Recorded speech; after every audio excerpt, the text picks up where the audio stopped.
Shalom keluarga kerajaan yang diberkati Tuhan. Jumpa lagi dengan perenungan firman Tuhan hari ini. Kita akan merenungkan firman dengan judul Kaya Tapi Miskin. Di dalam Wahyu 3 ayat 17 mengatakan, "Karena engkau berkata, aku kaya dan aku telah memperkayakan diriku, dan aku tidak kekurangan apa-apa, dan karena engkau tidak tahu bahwa engkau melarat dan engkau malang, miskin, buta, dan telanjang." Seorang pengusaha sukses pernah bercerita bahwa ia merasa hidupnya lengkap. Dia memiliki rumah mewah, kendaraan mahal, dan tabungan besar.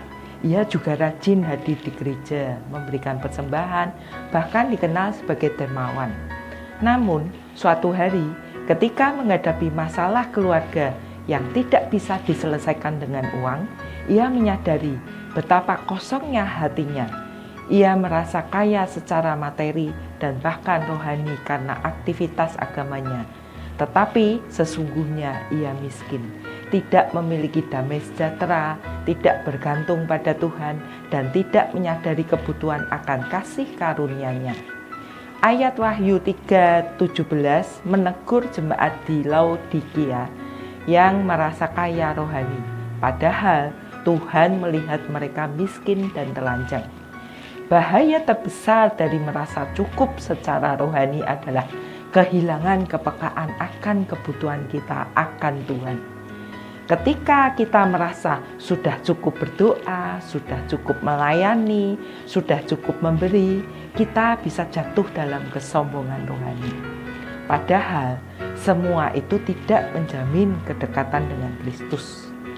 Tuhan mengingatkan bahwa kekayaan sejati bukanlah aktivitas atau pencapaian rohani yang nampak, melainkan hati yang rendah dan bergantung penuh kepadanya. Merasa kaya rohani membuat kita menutup mata terhadap kelemahan dan dosa yang masih perlu disucikan. Sebaliknya, kesadaran akan kemiskinan rohani menuntun kita untuk terus mencari Tuhan, bersandar pada kasih karunia-Nya, dan hidup dalam pertobatan. Hari ini, mari kita renungkan, apakah kita sungguh kaya di hadapan Tuhan atau hanya merasa kaya? Jangan biarkan kesombongan rohani menipu kita.